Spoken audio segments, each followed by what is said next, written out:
Well, hello and welcome to the special coverage on the resurgence of COVID-19 in South Africa. I'm broadcasting live from Mitchell's Plain.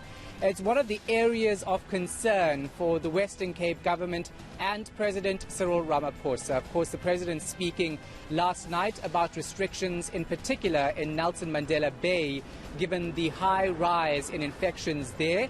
Let's get the latest on developments in the Eastern Cape and Western Cape. I'm now joined by Natalie Malgas, who's in Port Elizabeth, as well as Nadine Theron. She's in George. Natalie, we'll start with you since Nelson Mandela Bay has officially been declared a hotspot in South Africa. What are people saying about these developments? The first metro in South Africa, Shahan, to have been declared a coronavirus hotspot.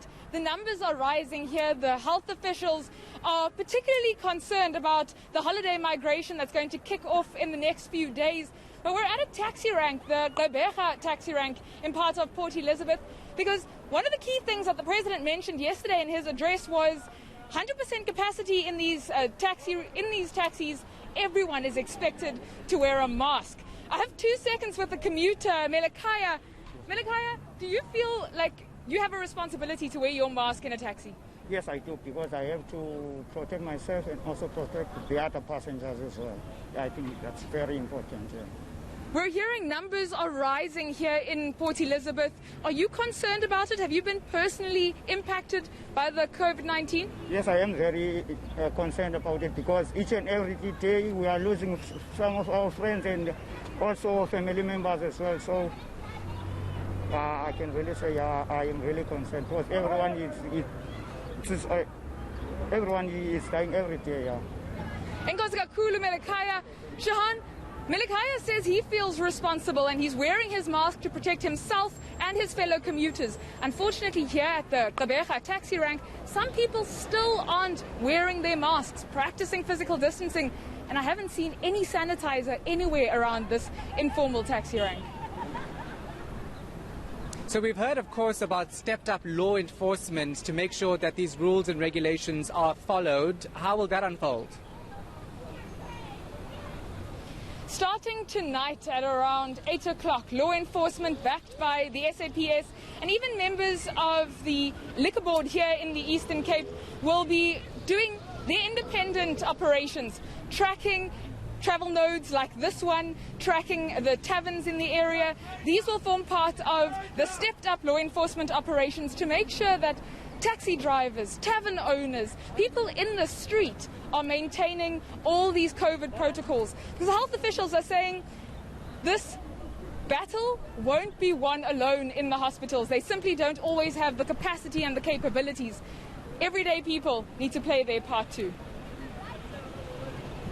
Yeah, so stand by for us, Natalie. Let's go to George. Nadine Theron is following the minister around this area, the Garden Route area in particular. So, Nadine, of course, we saw the health minister out there.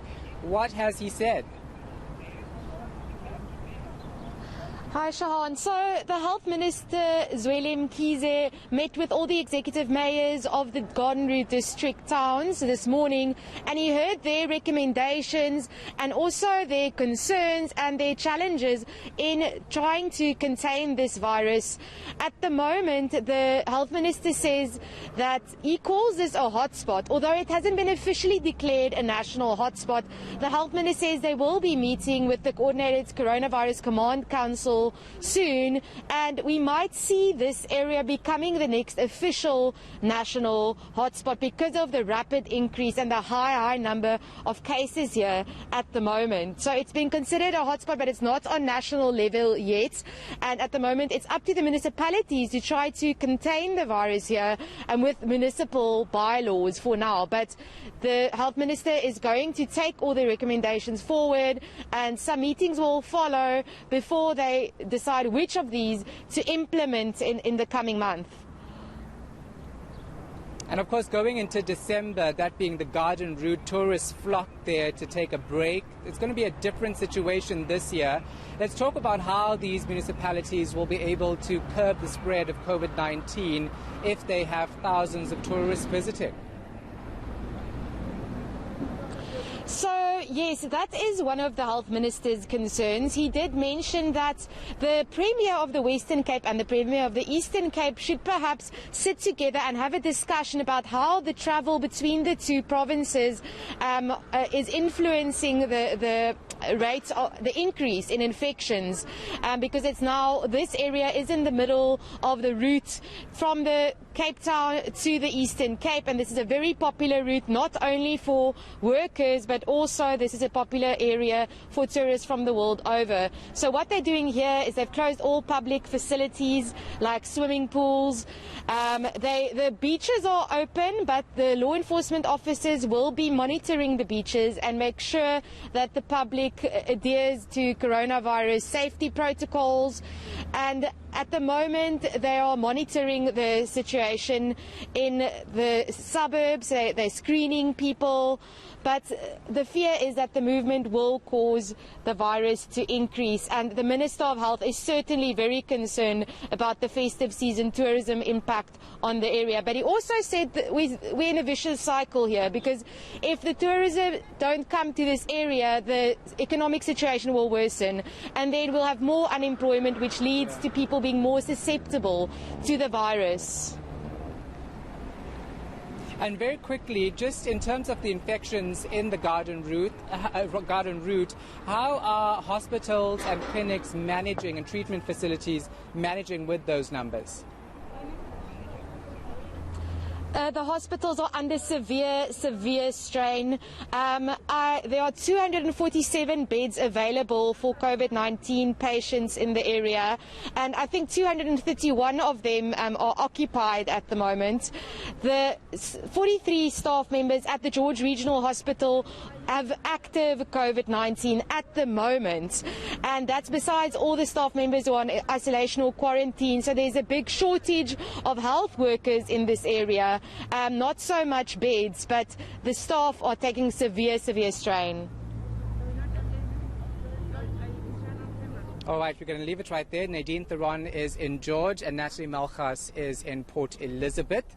I'm not too sure if we can go live to Ayesha Ismail. She's also in Mitchell's Plain at the hospital. Ayesha, if you can hear me, let's talk about the law enforcement, because the Western Cape is saying that it's going to crack down to make sure that people are following COVID-19 regulations to ensure that the virus doesn't spread. How are they going to do that?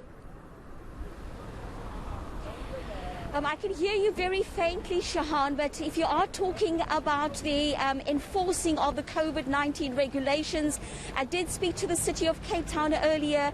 They were telling me that they're going to have a lot of boots on the ground to make sure that people do comply with COVID-19 regulations. Now, they're talking about teaming up with the South African Police Services, Metro Police, as well as traffic officials, and also dealing with the liquor inspectors. There's going to be a joint operation where law enforcement officers will be going to nightclubs, they will be going to pubs to see that people comply with COVID-19 regulations, but also part of law enforcement and part of making sure that people do comply.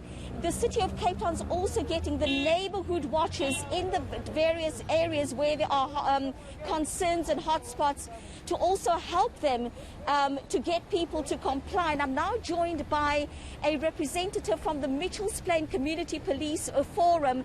And ma'am, you were telling me earlier that the Neighbourhood Watch is going to be helping to see that people comply, because this is an area of concern. Good afternoon, everybody. I'm Jasmine Harris, newly elected CPF member. So we're going to have a joint working relationship with CPF, Neighbourhood Watch, street committees, all law enforcement entities, to see that people comply with the rules and the regulations regarding the COVID-19 pandemic here in Mitchell's Plain at a whole, but especially in the town centre, which is really a health hazard. But we've been seeing, just standing here for a few minutes, we've been seeing people not wearing their masks and very little social distancing taking place here in this area. Yeah, that is so true, Ayesha. It's like people, it's like a norm here in Mitchell's Plain. Sometimes they even get cross if you ask them to put on a mask because they believe a mask won't make any difference where the COVID is concerned. I've been to social service this morning, and at about 7 minutes past 12, I made a video of people standing outside since 3 o'clock this morning, and the queue was about 300 people where no social distancing was. How do you think, or what do you think needs to be done to get people here in Mitchell's Plain to understand that it's actually up to them to protect themselves and also to protect others? Well, Ayesha, it's very hard, it's very tough. I know the city, law enforcement, all the entities here in Mitchell's Plain, we are all trying our best to educate people. But, you know, it's up to them themselves if they want to adhere to the rules and regulations. But like I say, it's like people just do what they want to, and partying and whatever, no social distancing. And it's a great concern because numbers is rising in the here in Mitchell's Plain as well, at a whole. As I'm saying, I always believe Mitchell's Plain is a city on its own and should be recognized as a city on its own. So that's why I say it's up to the people at the whole to see how they can do it for themselves and really help to curb the pandemic at all. Thank you so much for your time. Now, Shahan, that was the Community Police Forum representative here in Mitchell's Plain, Jasmine Harris. But I also did speak to the Western Cape Health Department earlier, and they were telling me that the numbers are growing in Mitchell's Plain.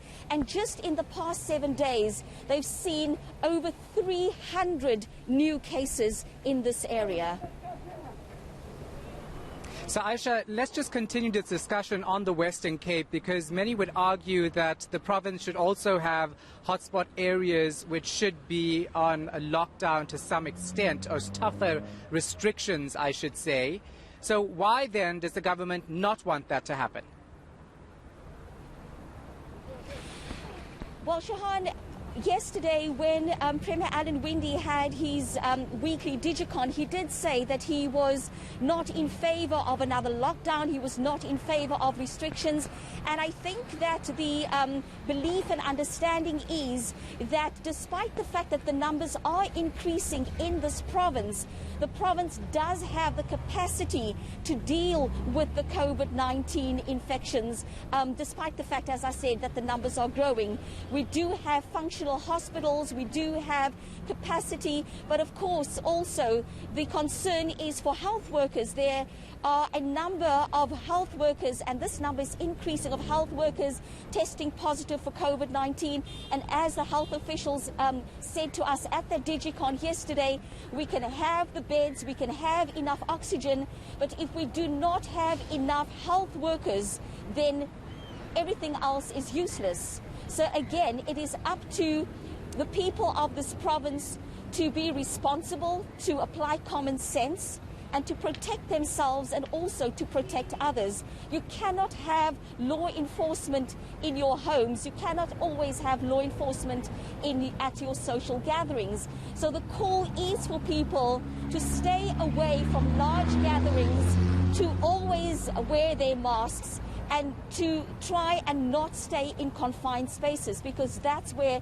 the problem starts. All right, we're going to leave it right there. Ayesha Ismail is close to the Mitchell's Plain Hospital here in Cape Town. We will continue our extensive coverage on the COVID-19 resurgence in South Africa.